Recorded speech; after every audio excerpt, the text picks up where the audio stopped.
Hey guys, tonight we tiptoe into a myth you probably haven't heard back. Let's be honest, no one really wants to talk about the time Hermes tried to micromanage sleep. Not dreams, not nighttime journeys, literal, actual sleep, with a mechanism.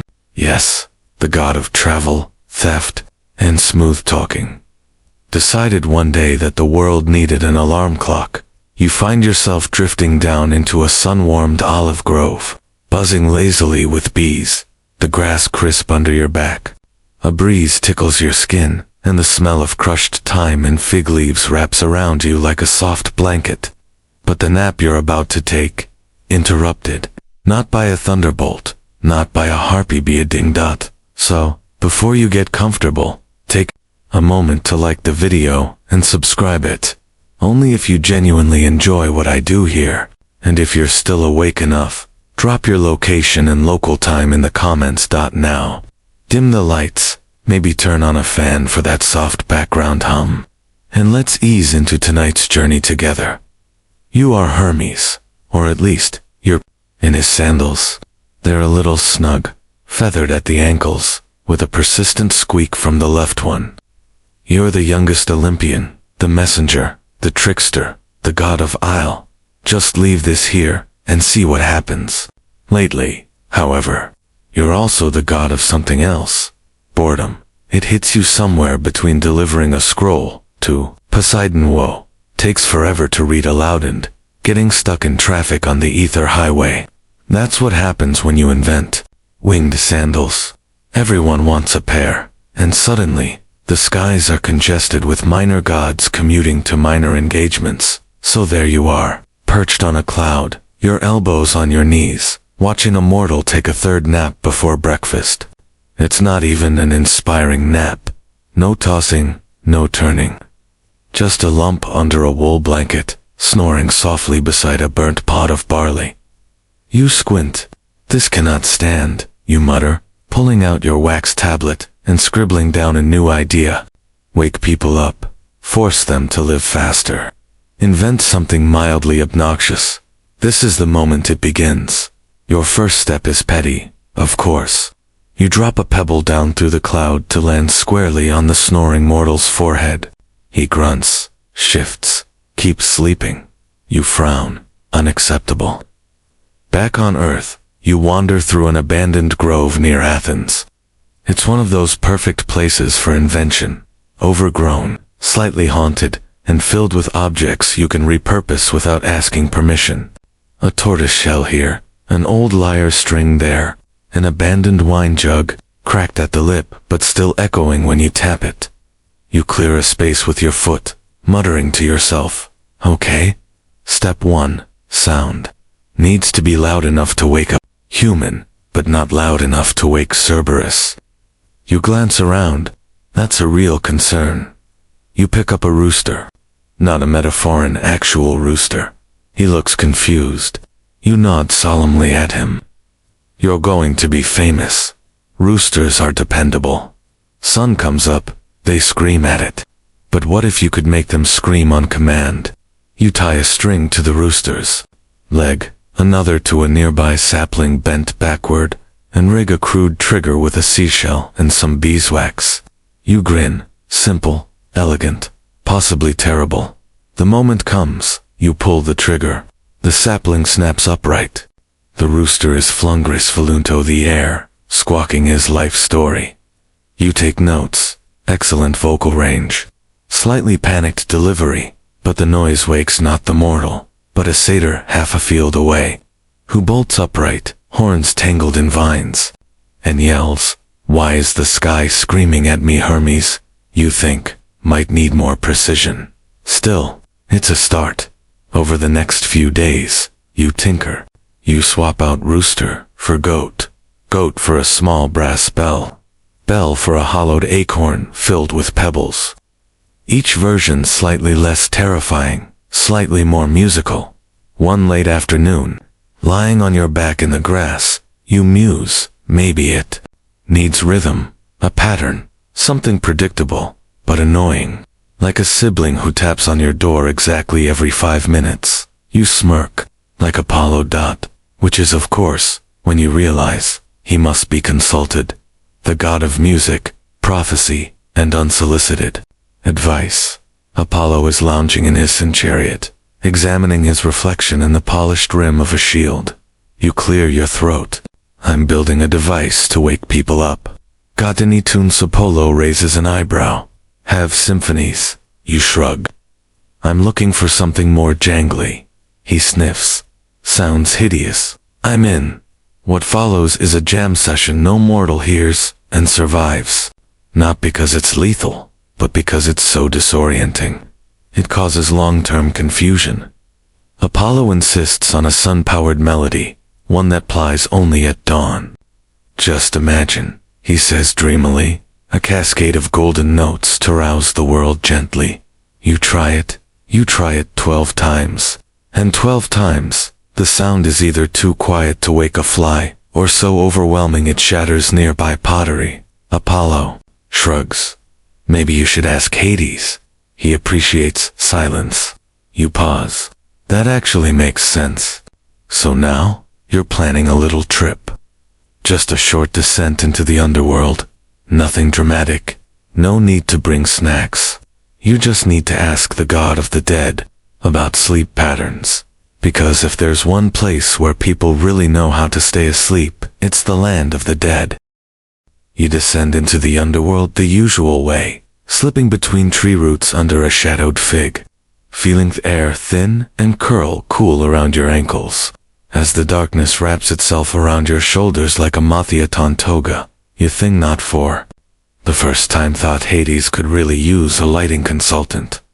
Torchlight flickers in the distance, not because it's needed, but because Cerberus gets nervous without ambient glow. You sidestep the dog, tossing him a pomegranate stuffed with dried figs. One head nibbles, one yawns, one glares. That's a passing grade. Now you're deep in the underworld proper. It's quiet, too quiet, like someone's muffled the world in fleece. Even your thoughts seem to make less noise here. You make your way to the Hall of Sleep, unofficial name, but it fits. Rows upon rows of sleeping shades lie curled under black silk sheets. These are souls who've fully settled. No regrets, no grudges, just eternal naps, like kittens in a sunbeam. If the sunbeam had been confiscated by Persephone for its brightness, Hades is there, sitting on a basalt bench, reading a scroll of taxation records from the 8th century BCE. You clear your throat, which echoes like a sneeze in a cathedral, trying to invent a sleep interruption device. You say casually, "Got a moment?" He doesn't look up. Why would anyone want to interrupt sleep? You rock back on your heels. Mortals are late. They miss things. They have this, what do you call it, life? He snorts. Their only job is to die eventually. They're doing fine. But he gestures to the bench. Beside him, you sit. He finally glances your way. So, you want to wake people up without offending the gods, scaring the spirits, or causing mass insomnia, correct? There's no elegant solution, he says. Sleep is delicate, like memory, or a bureaucrat's pride. Still, he walks you through some options. There's the dream chime, he offers. It's a soft frequency, like harp strings played underwater, causes the sleeper to rise gradually, gently. You try it. Not bad. But the echo lingers too long and accidentally lures ghosts out of their assigned sleep zones. Then there's the whisper clock, Hades continues. It counts down by sighing in different languages. That one works well until it triggers a full philosophical crisis in one listener, who spends the next week writing poetry about the illusion of time. Eventually, Hades admits, the only thing that really works is chaos. You nod slowly. Same with mail delivery. By the time you leave the underworld, you're carrying a small obsidian box that vibrates slightly and emits the faint smell of cold earth. You stash it in your Olive Grove lab, next to a jar labeled rooster feathers. Charred. You sit on a stump and breathe in the scent of resin, citrus, and the memory of funerals. It's oddly soothing. That night, you test a hybrid, Hades' dream chime, combined with Apollo's sun-tinged pitch, layered beneath a rhythmic tick. You designed yourself using alternating drops of olive oil onto a stretched goatskin. The sound is hypnotic, almost like a lullaby, but backward. You sleep, and for the first time in centuries, you wake before the sun. It works. It actually works. You leap to your feet, sandals flapping. You fly halfway up Mount Olympus shouting, "Wake up, everyone. I fixed time." The Olympians are less enthusiastic. Athena cracks one eye open. Is it war? No. Then go away.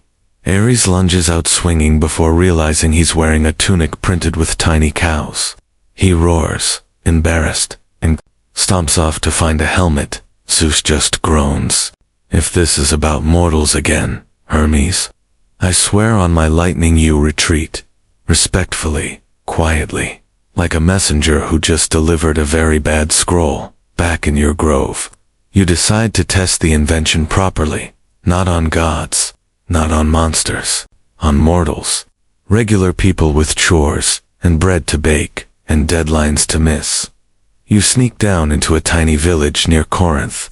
At dawn, you place your invention beside the bed of a shepherd, who famously sleeps through thunderstorms. You sit back. Wait, it goes off. A soft tick, a melodic note, and a whisper like leaves brushing a windowsill. The shepherd twitches. His nose wrinkles. He snorts. And Miracula Miraclesh opens his eyes. He blinks, sits up, yawns, looks at your device, and murmurs, "Huh, you beam. It's perfect." Then he picks it up, walks to the fireplace, and casually tosses it into the embers. You stare. He shrugs. Too early. Back to the grove. You tweak the timing. You add scent basil and lemon rind. You try a feather that strokes the sleeper's nose at precisely the 5th breath of their REM cycle. You get mixed results. Some wake up refreshed. Some wake up furious. One man wakes up and decides to move to a cave to avoid ever sleeping again. You didn't see that coming. And then one afternoon, while adjusting the timing crystal, which is actually just a pebble blessed by the fates, you hear it. A chime, soft, rising like a curtain. Then another, and another. You peer out of your grove. They've multiplied people, have copied your invention. Badly. Some have bells. Some have horns. One ambitious inventor has trained his baby goat to bleat every hour on the hour. Villages are suddenly awake. At dawn, bakers are overproducing bread. Children are doing chores. Philosophers are missing naps. You've started something. You just don't know what. Historians still argue whether this was the first moment mortals feared the passage of time. You mutter to yourself. You look down at your notes. They're a mess of feathers, wax, and regret, and it's only just beginning. The rooster incident was embarrassing, but it didn't prepare you for this. You return to the olive grove, expecting a moment of peace. Instead, you walk into a cacophony. Bells are ringing from 3 different corners of the field. One is made from a goat's skull. One seems to be powered by a particularly confused tortoise. And one is, wait, is that just 2 liars strapped together? You groan. This is why we can't have nice things. You hadn't meant for your creation to go viral. You'd hoped to nudge humanity gently toward punctuality. Instead, you've sparked a sleep revolution, and it's already gotten out of hand. Somewhere near Delphi, a merchant has begun marketing sun chimes that claim to bring divine dreams and early waking. You never authorized that name, or that sound. It's pitched just slightly wrong, like a harp falling down a marble staircase. You sigh and write this down on your wax tablet. Problem 1. Mortal customization disaster, determined to regain control. You fly to the hilltop, home of one of your less disastrous mortal fansa, young inventor named Theon. He's built what he calls the Belticler Mark IV. Mark IV, you ask, wincing at the clanging contraption. Theon beams, now with automatic feather. Slapped to the face at sunrise, You ask him how many people he's sold this to. He shrugs. Only 12. One's already gone missing. We think it grew legs. Excellent. You suggest an upgrade. What if we added something less aggressive, like a lullaby from a small enchanted flute? You pause. Actually, yes, that could work. It does not work. The flute attracts field mice, at least 20. They chew through the twine. Holding the bell, the gears unwind, and a chicken is accidentally launched through the window. Again, you leave Theon with an encouraging pat on the shoulder, and a firm suggestion that he pivot to farming. You need help. Not divine help. Not musical help.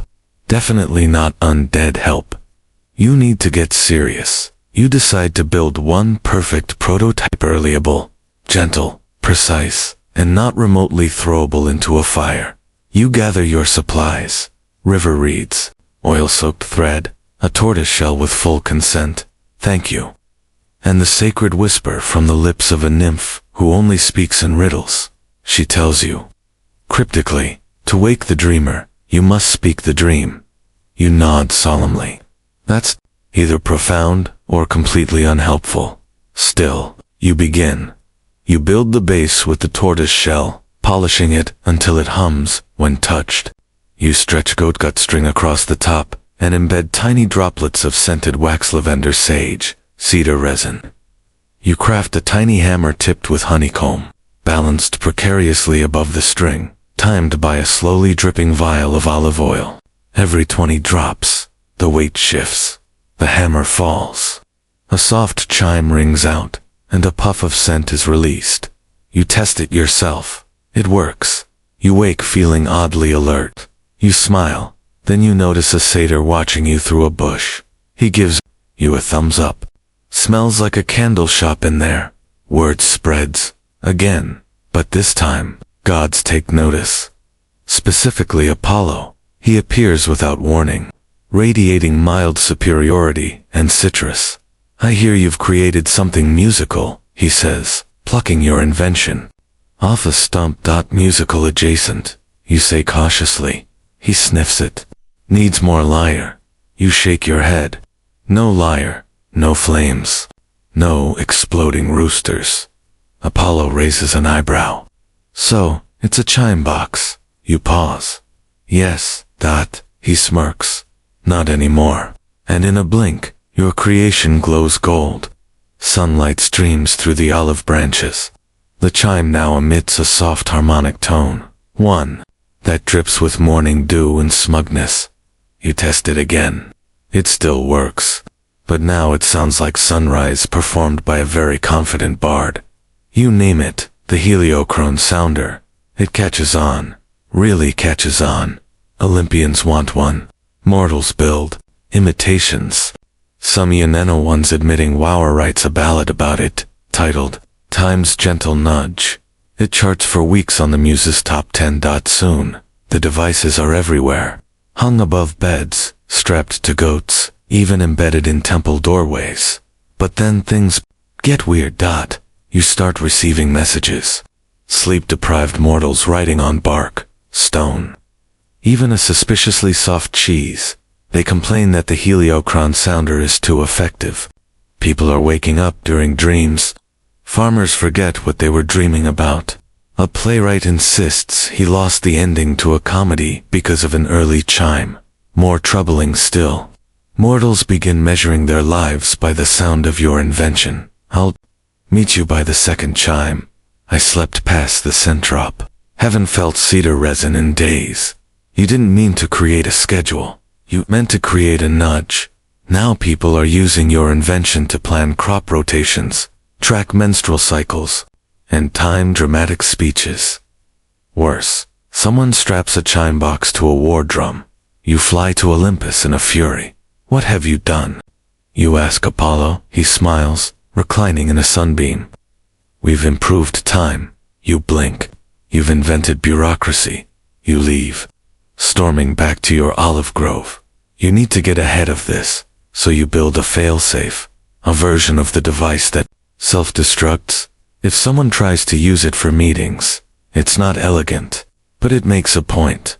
You call it the CHRONO snare. It accidentally triggers during a wedding. The bride takes it surprisingly well. The groom does not. You decide it's time to take a break. You lie back on the grass, hands behind your head. You mutter. Historians still argue whether this was the moment humanity became obsessed with being on time. A leaf drifts down. The sun moves across your toes. A chime echoes faintly in the distance, and you think perhaps it's time to ask someone else for help, like Hades again, or worse, Dionysus. You tell yourself it's not that bad of an idea. Dionysus is unpredictable. Sherbet, maybe, just maybe. A god who literally throws sleep-deprived parties until sunrise knows something about waking up gently. You find him, naturally, in a field, somewhere between Thrace and Chaos.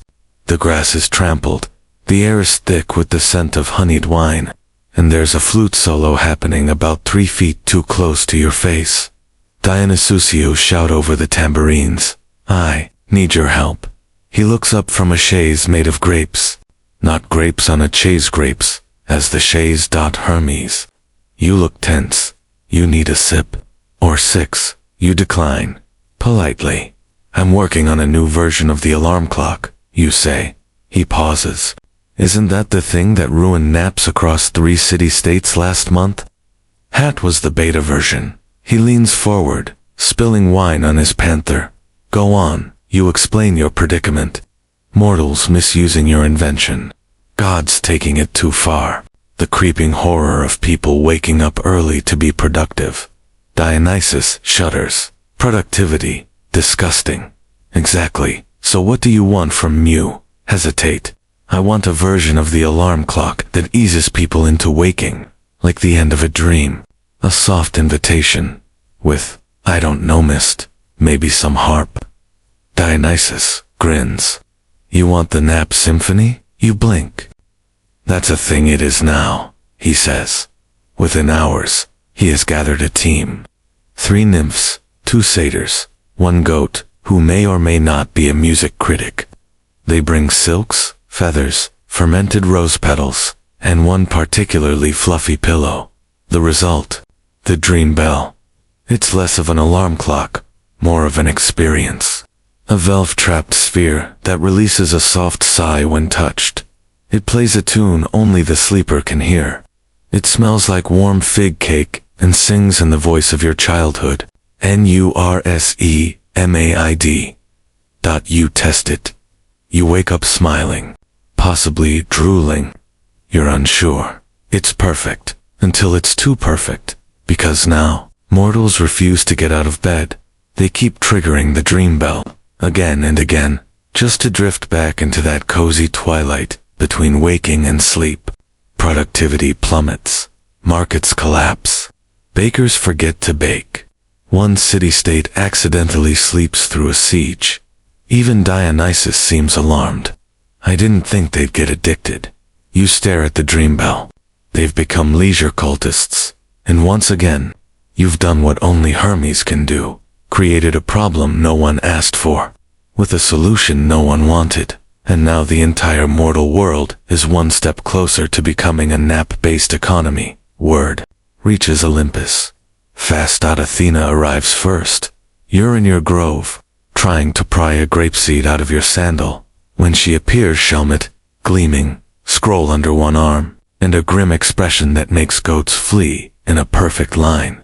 "I hear you're corrupting time itself," she says. You try to explain. She cuts you off. "You've had your fun. I'm taking over." You gape. "Excuse me, Em. Launching a new project," she continues, unrolling a diagram. "Chronowell, patent pending. Wakes people with reasoned argument and educational bird calls." You blink. Bird calls. Athena nods. "The Eurasian shop's owl. Very punctual." Your pride bristles. "You can't just rebrand my work." "It's not a rebrand if it works better," she says, smirking. "Besides, I've added an optional quiz feature to test WAKEFULNESS. You watch as she conjures a prototype. It hoots gently, then asks, "What is the Square root of 50 no. Stare at it. Its 60 methonaut repeats the question. You sigh. Within days, Athena's version hits the temples. Priests praise its logic. Scribes adore the built-in trivia. Children, for some reason, use it to cheat at dice games. But mortals are overwhelmed. Now they're woken not just by sound and scent, but by existential riddles and birds judging them from their nightstands. And Athena doesn't stop there. She begins marketing variants, the Chronowheel Jr., for bedtime stories that end with subtle math tests.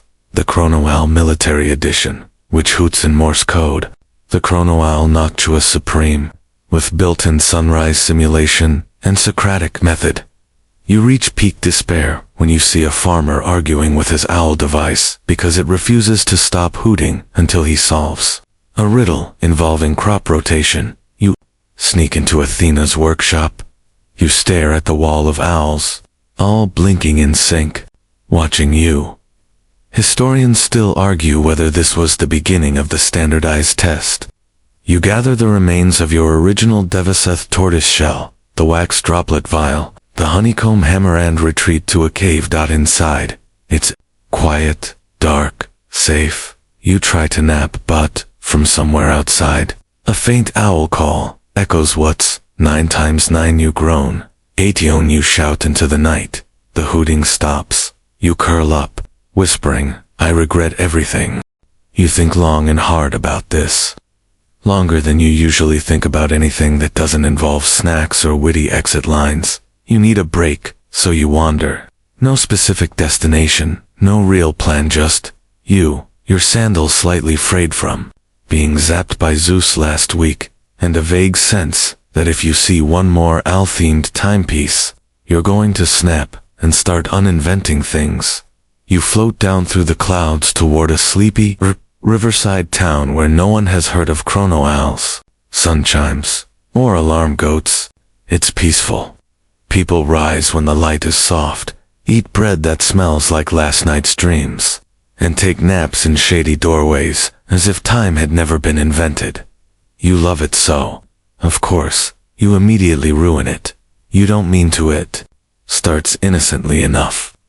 A baker named Tyra chats with you over warm honey cakes. She mentions she's always late for her morning deliveries. And wouldn't it be helpful if something could gently remind her when it's time to knead the dough? You should say no. You should say, Tyra, cherish your temporal freedom, but you're Hermes. You were born with one foot in the river and one already stepping out of it. You draw a few diagrams on her flower-covered table, just a soft chime, maybe a flicker of scented steam.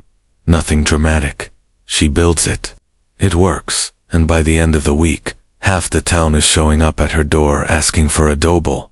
You sigh into your cake. Here we go again. But this time, it's different. These people aren't using the chimes to rush or measure or fret. They're using them to savor. A family rings theirs when it's time for tea under the willow.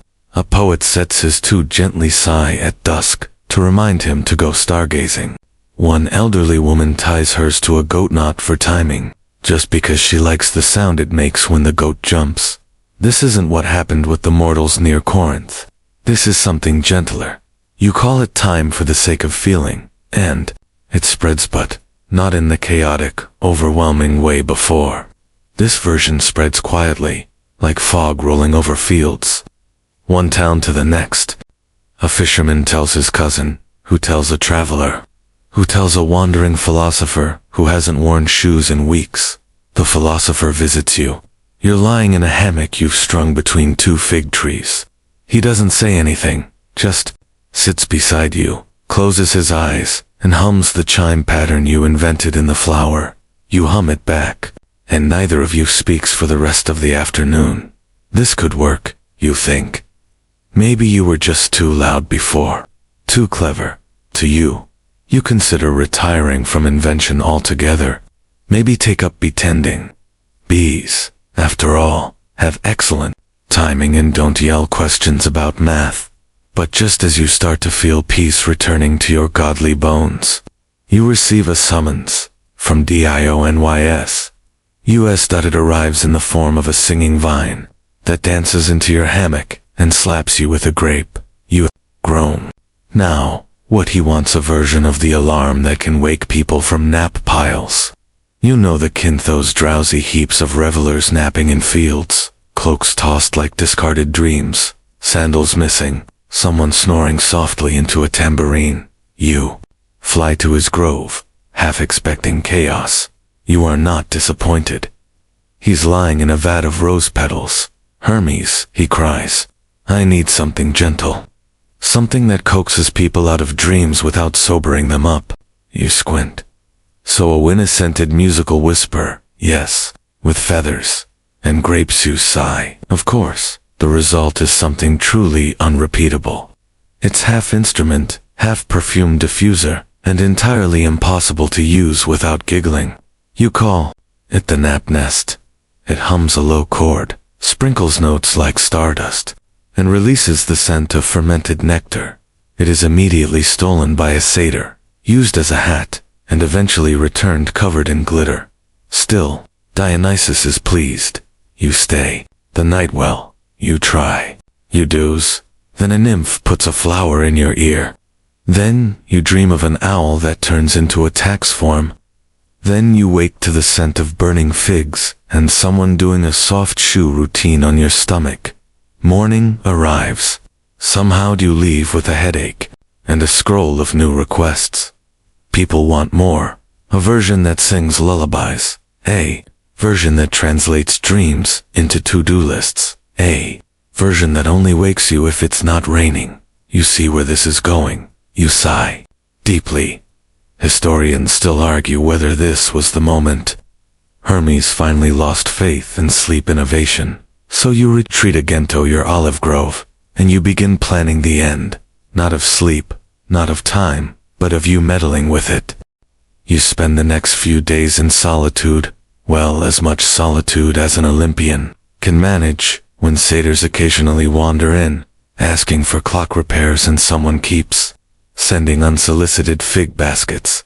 You ignore it all. You need to think, not tinker, not fix, just think. You lie flat on the stone slab at the edge of the grove, arms spread, staring at the blue sky, as if it owes you answers. The breeze smells faintly of time and whacks a lingering memory of your earliest prototypes. A turtle shuffles past, giving you a judgmental look. You deserve it. Time needs less invention, you mutter aloud, and more mystery, the moment you say it. You know it's true. Your invention's made. Time noisy, predictable, measurable, but time wasn't meant to be trapped in gears and goatskin drip valves. It was meant to wander like fog, to stretch and shrink like a lazy cat. Mortals used to greet dawn with awe. Now they wake to devices demanding productivity. Even dreams have deadlines. You sit up. It's time for the last alarm clock, the final prototype. You gather pieces that no one else would think to use. A breeze trapped in a jar. A whisper borrowed from a waterfall. A feather that fell in complete silence. You weave them together with no intention of measuring, ticking, or signaling. Just existing. You call it the Hesichin, from the old word Hesy. Chia. Stillness. No button. No face. No bell. It doesn't chime. It doesn't glow. It doesn't ask questions. It simply rests. You place it under a fig tree in the quietest part of your grove. No signs, no warnings. Just moss and dappled light. You don't tell anyone, at gods, not mortals, not even the goat, but they find it. A tired baker arrives one day, sits beside it, and naps. When she wakes, she doesn't know how long it's been. She just feels good. A shepherd finds it during a storm, sits near it, rain soaking his cloak. He hums to himself, and the wind hums back. A child curls next to it after losing a kite. When her parents find her, they don't scold her. They sit down to doubt. You watch, hidden in the branches. You don't interfere. For once, you let the world happen without Hermes pressing buttons or tightening gears. But word spreads. Not loudly, not like the dream bell. or the chrono owl, or the Spartan war gong. Quietly like a lullaby, half remembered from childhood, people start calling it the dreamstone, or the quiet fig, or that place where you don't feel late, you smile. Then Zeus finds out. Of course he does. He arrives mid-afternoon, cloak rippling, beard slightly windswept, in a way that somehow looks rehearsed. You've been busy, he says. You shrug. He raises an eyebrow. They're not doing anything. Asterisk, they're resting. They're not building altars. They're building blankets. He grunts. Rest is dangerous. Makes people think too much. Maybe that's not the worst thing. He eyes you. You're not going to stop, are you? Nope, he huffs. Lightning crackles faintly in the clouds above, but then he sits. Just for a minute. Just on the edge of the moss. He exhales. The breeze softens. He doesn't say anything else. When he leaves, the sky feels lighter. Later, Apollo visits. He's curious. He brings a lyre, of course, plays a soft melody, and leaves before finishing it. Athena comes too. She leaves a small owl feather beside the Hecetian. Even Hades shows up once, says nothing, naps, standing up, then vanishes. You know now, this isn't just your invention. It belongs to everyone, even the ones who don't use it, even the ones who think they don't need it. You sit beside it one night, the fig tree casting a slow-moving shadow, and think about all the alarm clocks that came before, the bells, the feathers, the chaos. The goat that learned to scream at dawn. You remember the satyr who thanked you with cheese. The baker who woke just in time to see her first sunrise in months. The village that learned to pause before the market opened, just to breathe. You remember yourself, tired, clever, and constantly interrupting the silence. You sigh. Historians still argue whether the invention of the Hecetian marked the beginning of timeless time. You murmur, tracing lazy circles in the moss with your finger. The Hecetian doesn't reply. It never does, and that's the point. You close your eyes, letting the wind curl around your ankles, and you sleep. Not because it's time to, but because you can. Sleep, it turns out, is contagious. Not in the yawning a meeting kind of way, though you've caused your fair share of that, but in the way moss grows when left undisturbed. Quiet, slow, inevitable. Once the Hecetian takes root under the fig tree, it starts to change people, not just their routines, but their relationship with time. It's subtle. There are no declarations, no cults, no merch, just ... stillness, and stillness, Hermes realizes, is revolutionary. You float above the grove one day, invisible to all, watching a pair of young lovers lying near the fig tree, heads touching, eyes closed, not quite asleep, not quite awake. Between them rests a tiny replica of the Hecetian someone had carved out of a seed pod. It hums faintly. You can't hear it, but you feel it, like a memory you never made. Nearby, a tired philosopher paces in slow circles, repeating a single thought. There is no such thing as late, if you are exactly where you are. You land softly in the grass, not to interrupt, just to be part of the moment. The grove has become a destination. Pilgrims come not to ask questions, but to forget what they were asking. Farmers lie beside generals. Toddlers nap with their noses in wildflowers. An old priest declares that naps are sacred again. A stray dog curls beneath the fig roots and doesn't move for 2 days. This, you think, is the opposite of the chrono-wow, and yet, the chrono-wow is still out there. You'd hoped your invention would fade on its own, outcompeted by peace and silence. But Athena's empire of timekeeping persists. They've become fashionable. Mortals wear them around their necks. Smaller now, sleeker, owl eyes glowing faintly. They vibrate with tiny hoots instead of bells. It's clever, it's beautiful, it's inescapable. You consider storming her temple with a goat, but no, you have a better idea. You pay her a visit. She's in her tower, surrounded by scrolls and blueprints. half listening to an owl recite hourly trivia in Latin. You clear your throat, but she's already sensed you. You're here to gloat, she asks, not looking up. No, I'm here to give you a nap. Her eyebrow twitches. I'm serious. You say no riddles. No passive aggression. Just 20 minutes of breathing, eyes closed. No planning involved. Athena snorts. That sounds unproductive. Exactly. She eyes you, then slowly, silently, she closes her scroll. The owl stops mid-hoot, and together, you walk to the fig grove. Neither of you speaks on the way. But when you arrive, Athena lies down in the moss, beside the hesychon. Doesn't comment on its lack of controls. Doesn't suggest improvements. She just closes her eyes. You sit nearby. Watch the clouds move. Watch time forget to pass. She wakes.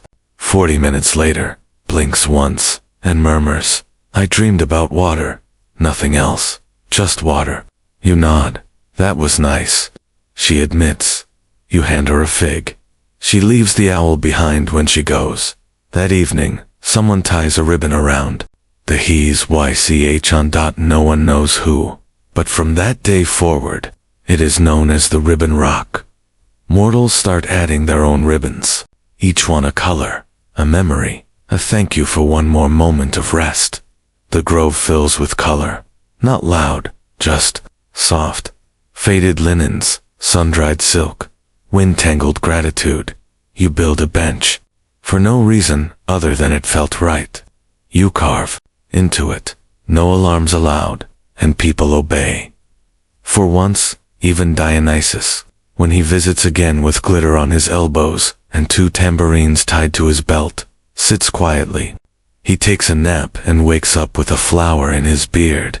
He doesn't ask, who put it there? He just smiles, and you realize that in all your centuries, you've never invented something people didn't try to improve, until now. The hesychon needs no versión 2.0, it just is. Historians still argue. You murmur one evening, watching an owl sleep on the branch above you, whether this was the first time time stood still on purpose. You think it was. You're starting to forget what the world sounded like when it ticked, not in the apocalyptic. Everything is paused sense, but in the comforting absence of urgency. In the fig grove, time doesn't march, it meanders. It's no longer the tyrant, in sandals you once were, tapping your foot at sleepy mortals. Here, it's a lazy friend who hums to themselves while tying wildflowers into knots, and yet, the rest of the world hasn't caught up. One morning, as you lie in your hammock strung between 2 overachieving olive trees, a mortal named Felix rushes in, breathless and panicked. Chrono-owl malfunction. He gasps. It's hooting in ancient Sanskrit and won't stop asking about agricultural policy. You sit up slowly. Did you try unplugging it? He blinks. It's embedded in my cloak. You sigh. Gently. Take it off. He hesitates. It's a limited edition. Owl of the Oracle. Came with a free scroll. You give him a look that could curdle nectar. He peels off the cloak. The owl hoots once more, define fallow rotation, and then goes still. Felix slumps onto a patch of moss. I haven't really slept in weeks, he admits. You nod toward the hesychon. Go on. He does. Sleeps for 6 hours. Wakes up with one sandal missing, and a poem forming in his mouth. He cries a little. You pretend not to notice. These moments are becoming common. Visitors arrive under the guise of curiosity. But what they want, need isn't invention or answers. It's permission to stop. The hesychon gives them that. No lessons, no rules, no ticking countdown. Just a quiet pulse of you're okay now.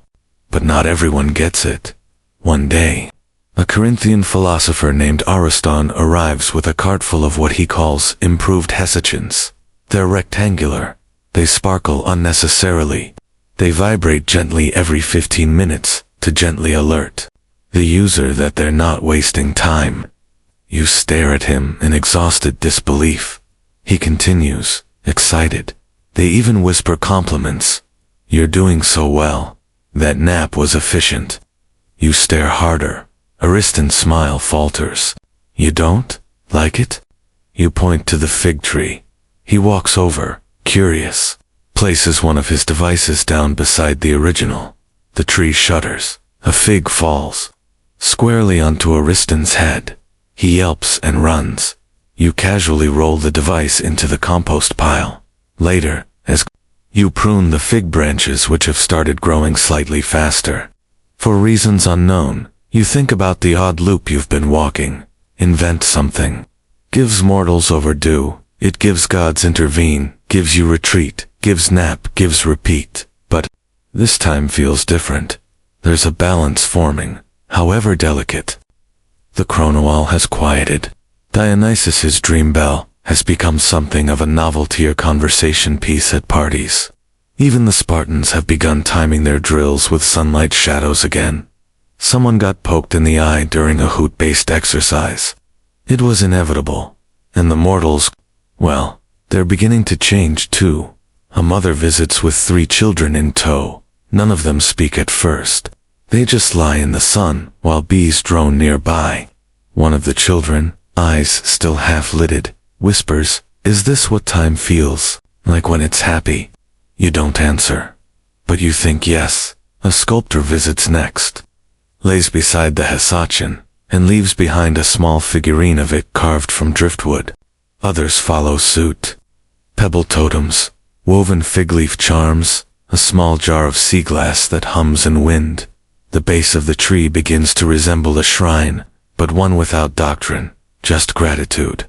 Still, you've learned not to relax too quickly, because one afternoon, a faint vibration starts up in the distance. You frown. You walk up the ridge.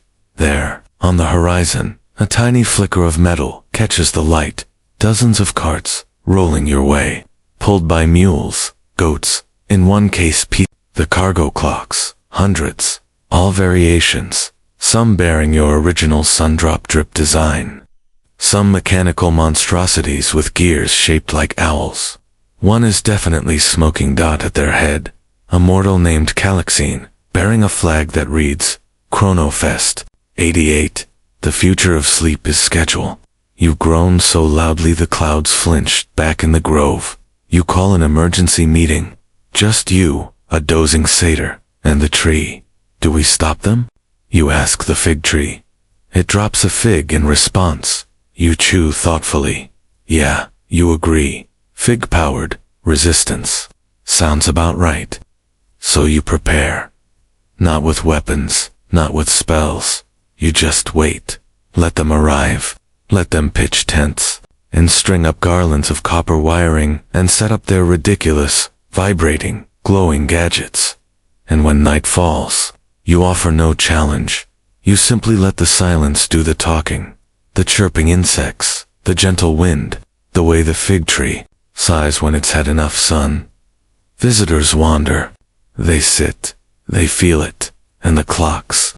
One by one, they fall silent. Even Calaxine ends up beside the Hesachin. Hat over her face, a half-written manifesto dangling from her hand.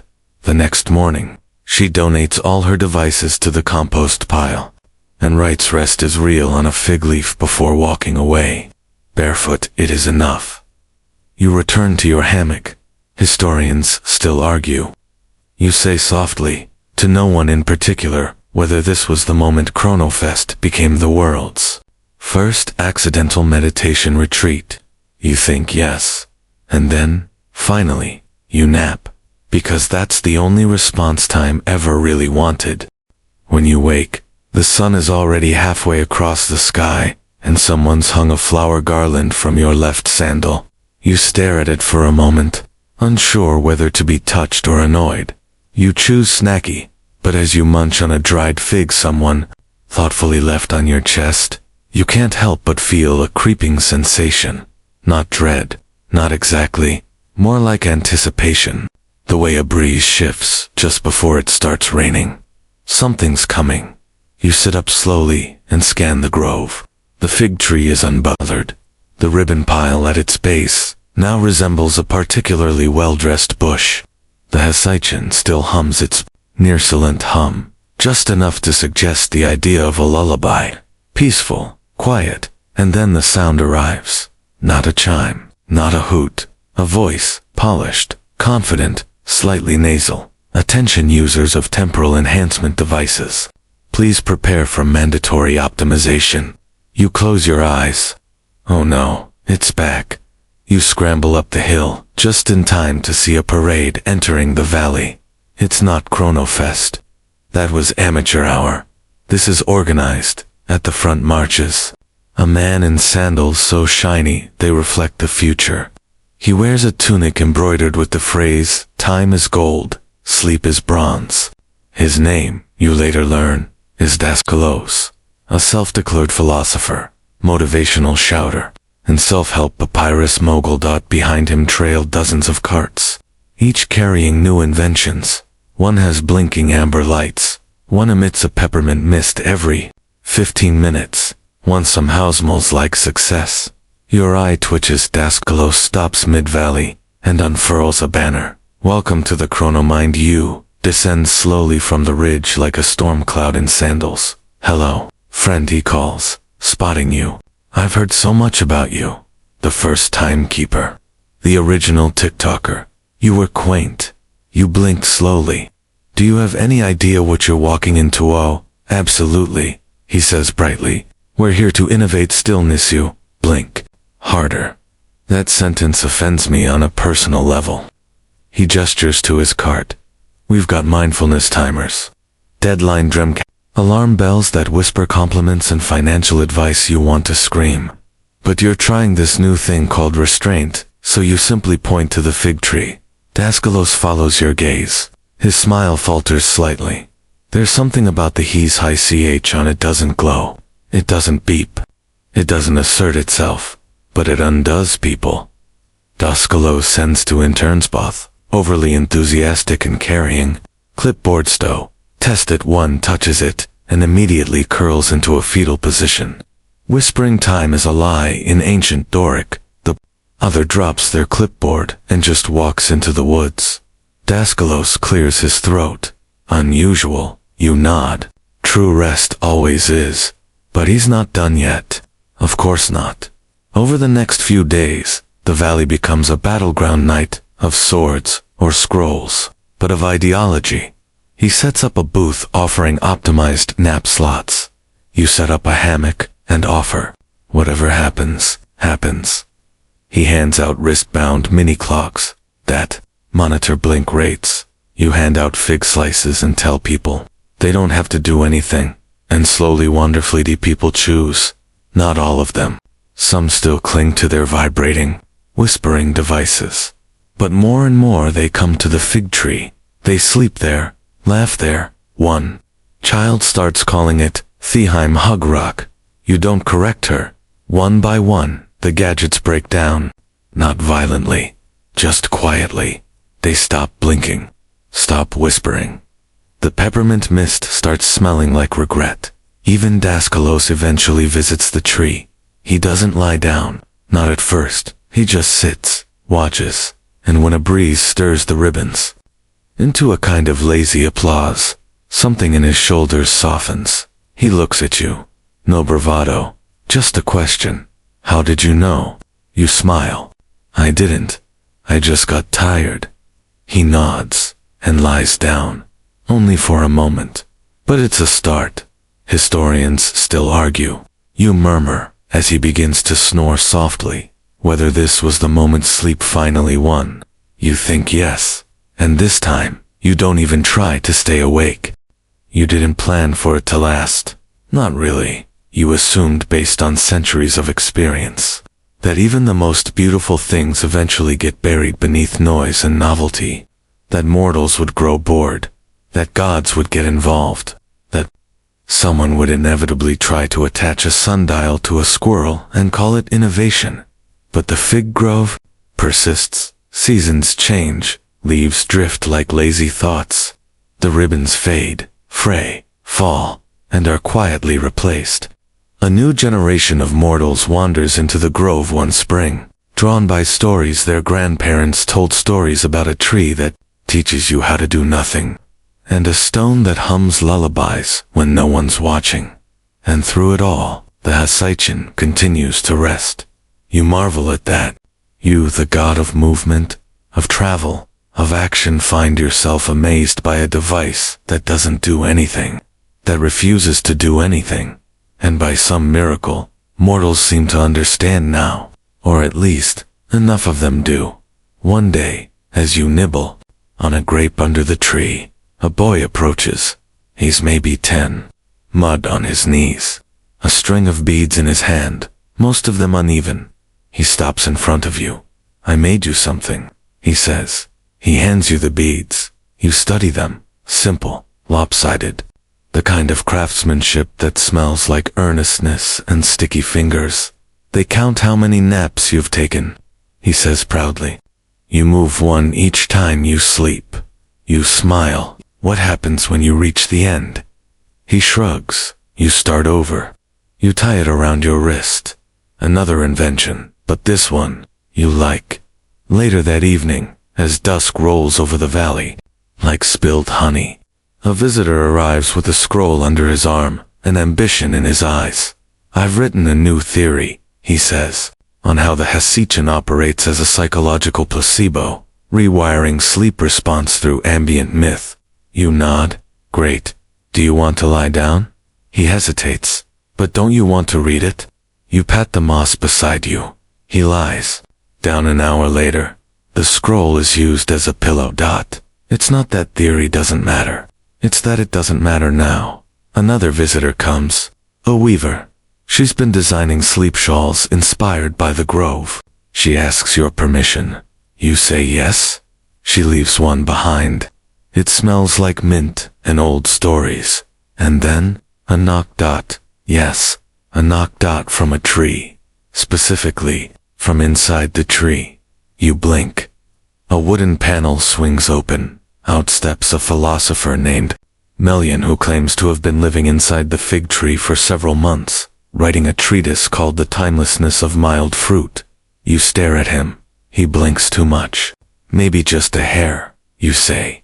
But he's kind, quiet, offers you a bite of his fig loaf. You share your hammock. He teaches you a new word for stillness. Mortals are strange, but they're learning, and with each visit, the grove grows softer. Not physically though. The moss is truly exceptional, but in tone. Even when people talk now, they whisper, not out of reverence, out of respect for the silence. Even the gods notice. Ares shows up once, looking lost. He sits on the bench for 20 minutes.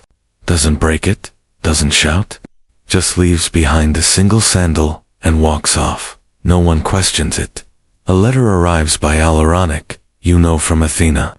It reads only, the Hasaichen has replaced the chrono-owl in 3 city-states.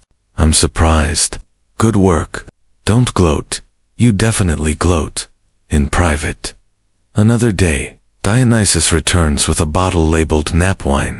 It's indistinct in flavor, tastes like clouds and childhood memories. You sip it and forget what day it is, which is, you suppose, the point. There's talk of building more Hasaichens. You politely decline, not because you want to hoard them, but because this place, works because it was never meant to be many. It was just meant to be. Historians still argue.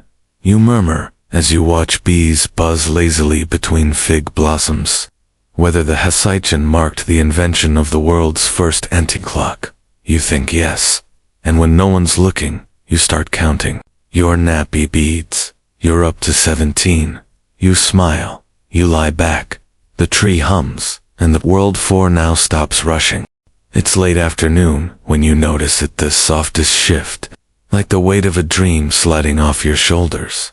The breeze, normally lazy and looping, moves in with purpose. Fig leaves rustle a little too rhythmically.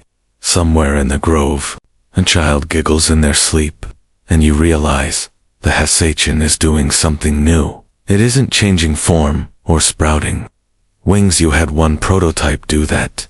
It startled a bishop. No, This is subtler, like a breath deepening, like the sound of a yawn being passed from tree to tree. You approach it quietly. There it is, tucked into its worn patch of moss, ribbons fluttering like lazy comets around it. But now, it's glowing, not brightly, just enough to suggest starlight filtered through memory. It pulses gently, in time with nothing and everything. You sit beside it, knees to your chest. Are you evolving? You ask. It does not answer. Naturally. But in the weeks that follow, strange things begin to happen. A woman arrives with a lute and sings lullabies. She swears she's never heard before. A shepherd finds that his goats fall asleep faster when lying near the tree and wake in better moods. One man comes with insomnia so loud it hums through his teeth. He lies by the Hisaichen and falls asleep mid-sentence, mouth open, eyes wide, snoring like a scholar reading in bed. When he wakes, he smiles for the first time in what must have been years.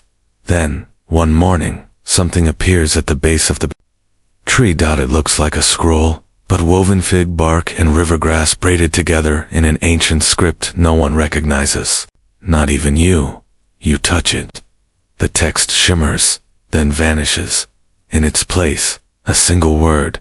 Still, you don't explain it. People stop asking for explanations. They just start leaving things offerings, not of devotion, but of experience. Someone ties a tiny bell that never rings. Another places a feather that once brushed a sleeping baby's cheek.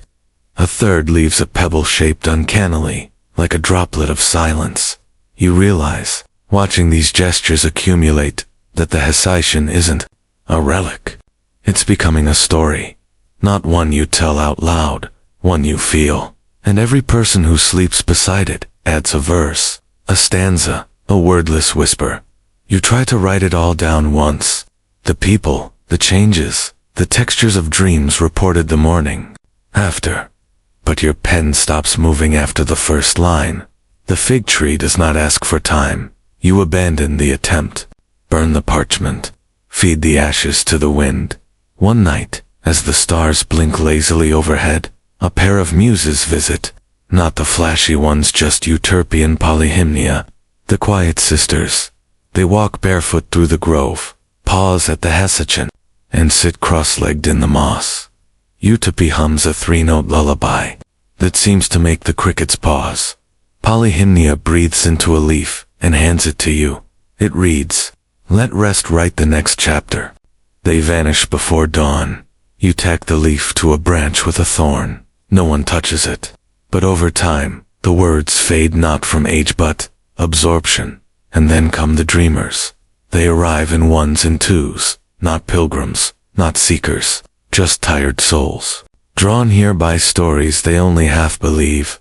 They sleep beside the tree and wake up with clarity, or forgetfulness. Sometimes both. They begin describing similar dreams, of rivers that sing in riddles, of clocks that melt into fog, of trees that whisper, "It's not time yet." You listen to these stories. You begin to collect them not on scrolls, but in your mind, softly catalogued like feathers in a box. One day, you wake to find a mortal named Klee, sitting near you with a small harp. She doesn't speak, she just plays. It's not music. Not exactly. It's the sound of turning pages that haven't been written. You don't ask where she learned it. You just hum along. Later she gives you a piece of string. "For the tree," she says. To remind it not to become a temple.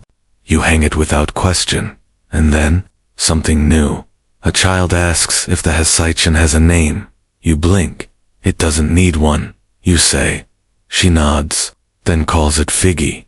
Anyway, you say nothing. But that night, when the tree shuffles slightly in the breeze, you're pretty sure it approves. Historians still argue.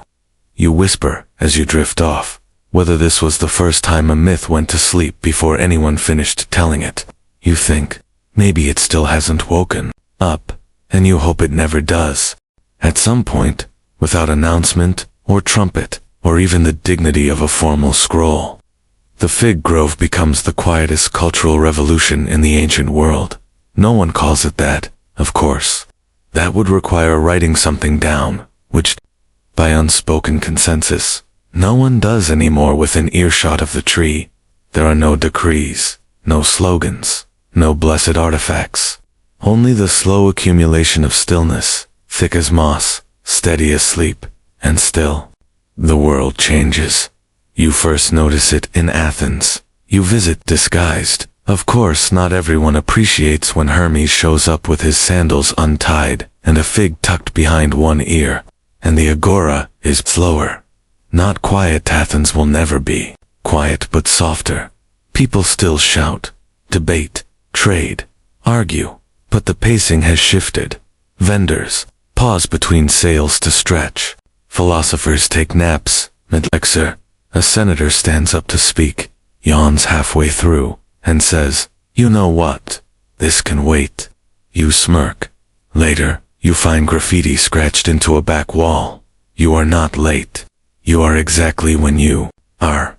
You feel wearily proud. Then in Thebes, a child presents you with a drawing scribbled in wax and charcoal. It's you, next to a huge tree, and instead of a winged helmet, you're wearing a pillow. You keep it. Even Sparta isn't immune. You return one evening expecting resistance, or at least a wrestling match. Instead, you find a mural painted across the outer wall of a training hall, a peaceful face, eyes closed, with the words, "Rest is strength" beneath it. You nearly trip over your own sandals. A Spartan trainer shrugs. They run faster after naps. Who knew? You knew. You always knew. The Hesitian didn't just fix mornings.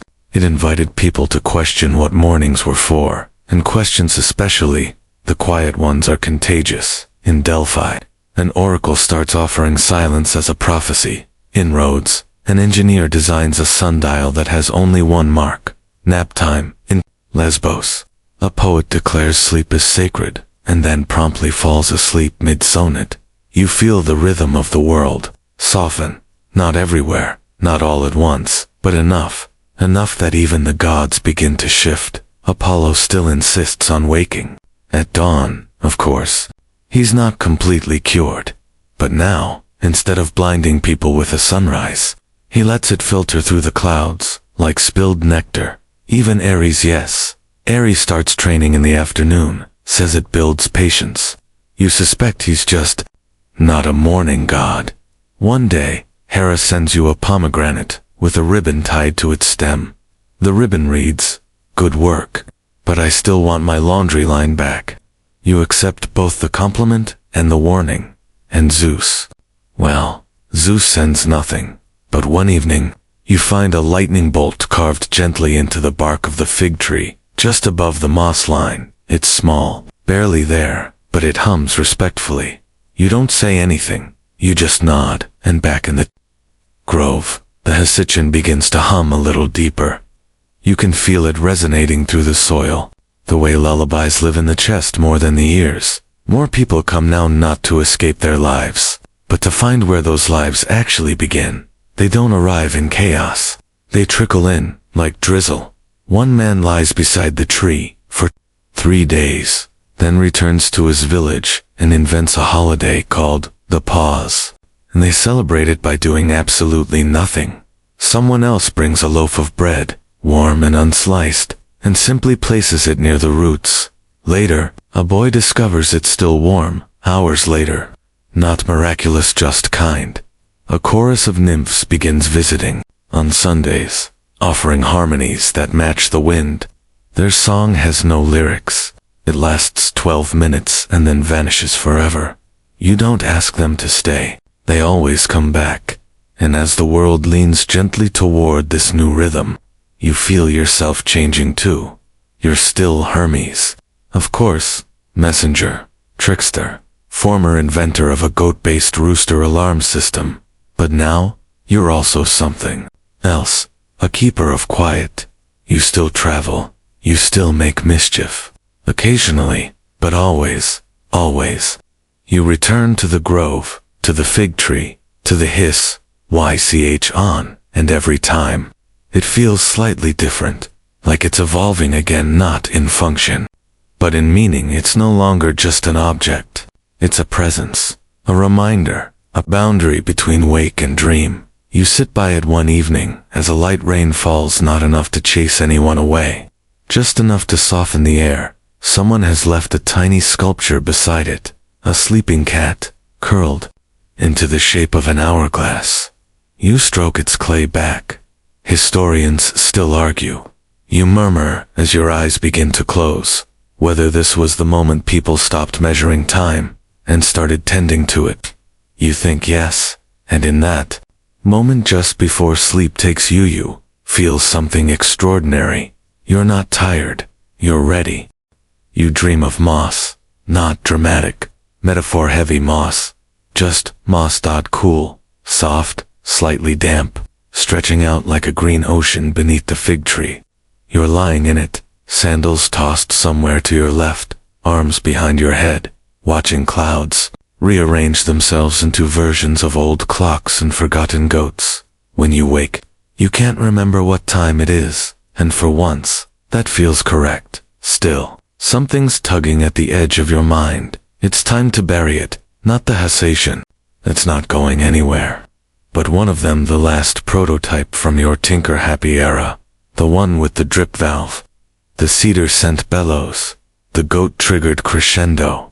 You'd kept it hidden beneath the floorboards of your olive grove hut, just in case. Just in case of what? You never decided. But today you decide it no longer belongs anywhere above ground. So you dig. Not fast, not dramatic, just methodically, like someone peeling away layers of old identity. You choose a spot half a league away from the fig tree beneath, a knotted olive that leans a little left, as if eavesdropping on the wind. You don't even open the old device.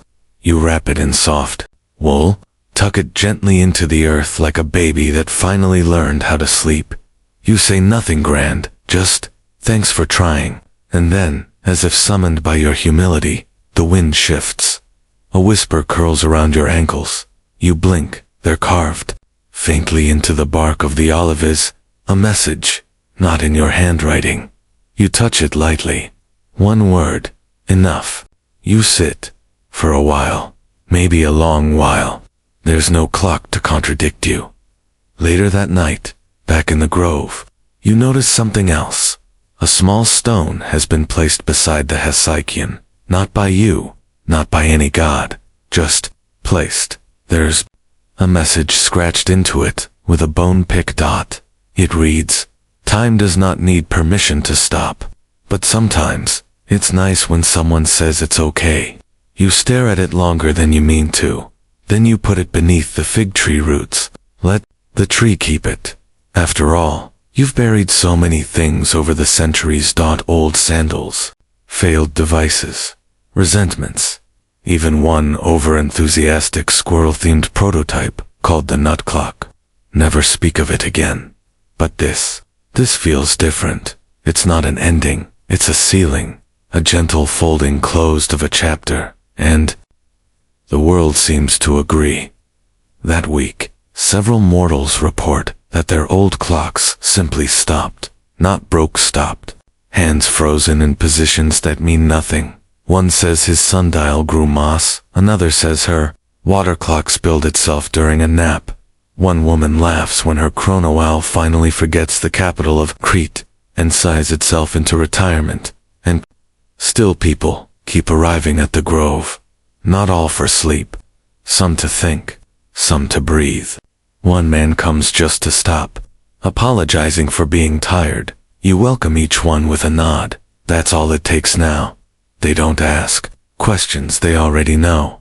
You've done it, not alone, not without mess, but you've reshaped time's rhythm, where once it shouted, it now hums. Where once it chased, it now invites. And as you sit beneath the fig tree, watching a young girl tie a blue ribbon with the word again on it, you feel something ease inside you. You're no longer the god of early wake-ups. Or alarms. Or goat-triggered chaos. You're the god of pause, even if no one names it that, even if no temple is built, even if your invention is just a whisper buried under a fig tree, waiting to be remembered. Historians still argue. You say softly whether the first true invention of time was not the clock, but the moment someone decided to stop it. You think yes. You've come to think of it as the age of quiet. Not because the world stops talking, gods forbid, because people have finally started listening between the words. You see it in the little things. A fisherman sits beside his net an hour longer, letting the morning mist sink into his bones before rowing out. A potter adds an intentional flaw to each piece, so it has something to nap with, she says with a wink. Even Athena, goddess of piercing logic and tactical diagrams, starts using the phrase whenever it feels right. You try not to make a big deal out of it. You absolutely do, of course, in your head, loudly, with a smug smile, but still. Something's changed. Mortals now take rest seriously, not as laziness, not as guilt-soaked indulgence, but as part of living. The way eating is part of hunger. The way dusk is part of day. One town erects a small shrine, not to the Hermes. You've made it clear that the tree is not for worship, but to the hour that waited. It's just a bench, under a fig tree, cousin.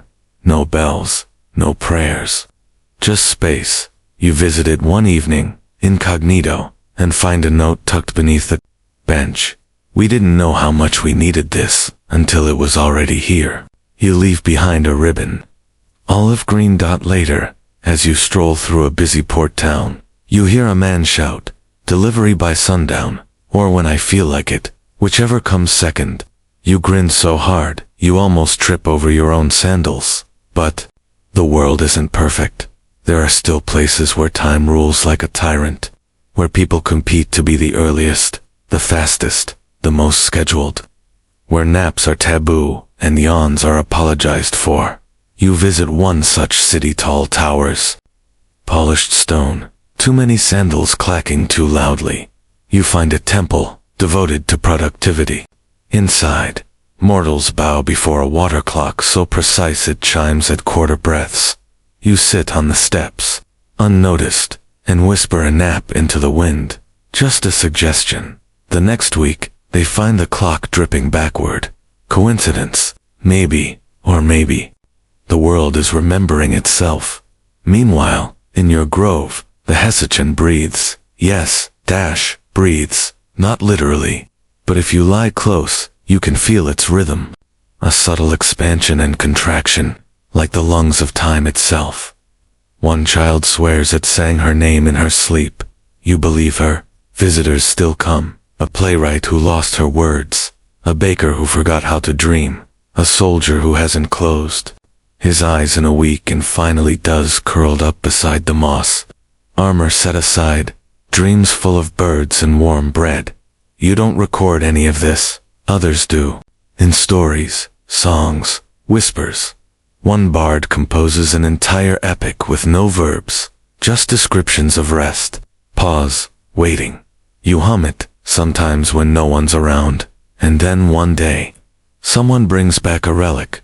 It's one of your earliest prototypes, the screaming rooster contraption, miraculously intact.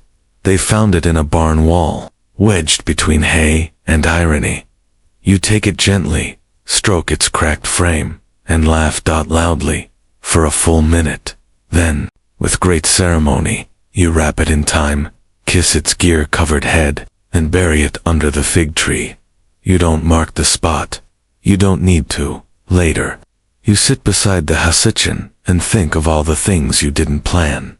The failure, the feedback, the rewrites, the naps that were longer than expected. You realize something. This wasn't your invention.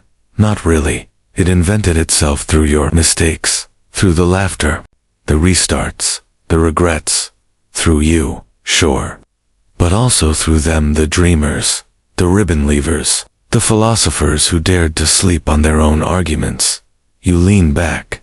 The tree above you creaks softly. The hesychon hums, and somewhere in the grove, a new note is being added to the symphony, not a sound, but an absence of urgency.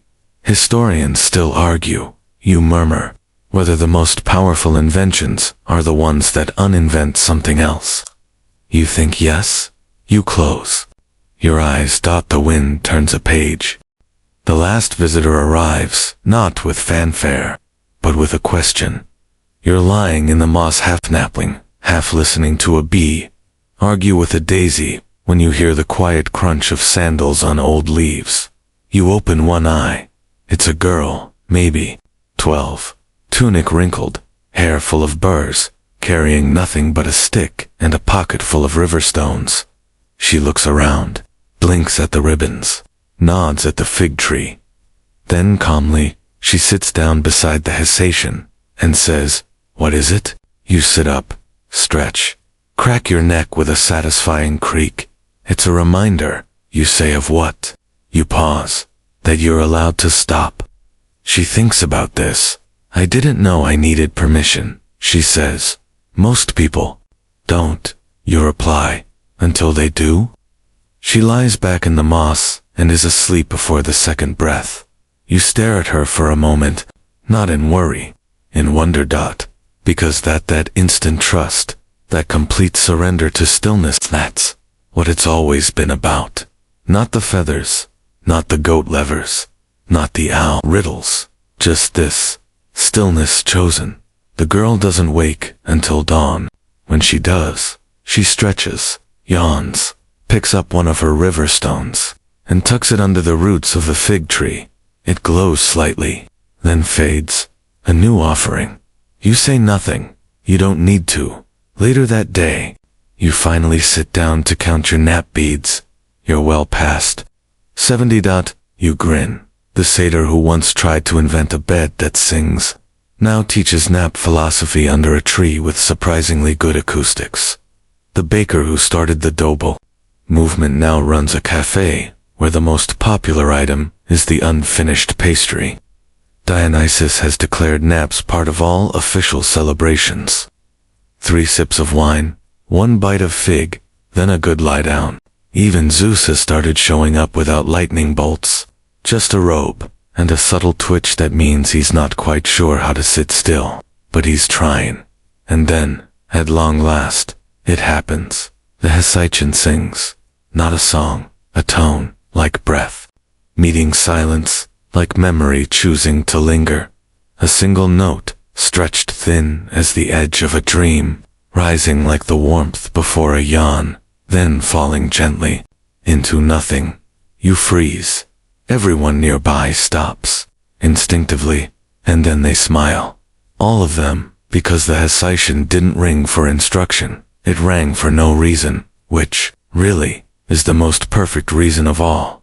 You lean back on your elbows, toes wiggling in the grass, and laugh. Not loudly, not urgently, just enough. Historians still argue, you murmur, whether Hermes ever invented anything again after the Hessian. You already know the answer. But it doesn't matter. You've left something behind. Not a legacy, not a lesson, a space. And in that space, people remember how to breathe. They nap there, and the world keeps turning, not faster, not slower, just kinder. And if someday someone digs beneath the fig tree and finds the old Gear and Rooster prototype, they'll laugh then nap as they should. And now, as the last light fades through the branches of that fig tree, you feel everything slow. The moss under your fingers is cool and steady. The air has weight to it, like a blanket made of scent and memory. A gentle breeze stirs a ribbon somewhere above you, and you can hear the faint rustle of leaves, telling old stories in a language only dreams understand. You close your eyes, and you let go of the idea of minutes and hours. There are no countdowns here, no obligations, just you, the soft weight of the day behind you, and the open quiet ahead. Inhale, feel the earth rise to meet you. Exhale, let it carry the rest away. Maybe tomorrow will come with questions, with bustle, with sandals clacking and scrolls unrolling. But for now, for right now, this is the part of the story where nothing happens, and it's perfect. Let the ribbons flutter. Let the wind murmur something you don't quite catch. Let time lose interest in hurrying you along. Because here, beside the fig tree and the Hyssaichon, nothing demands your attention, not even sleep. But if it comes, let it find you like a feather, landing on still water. And, if it doesn't, that's all right too. You're here. And this is enough.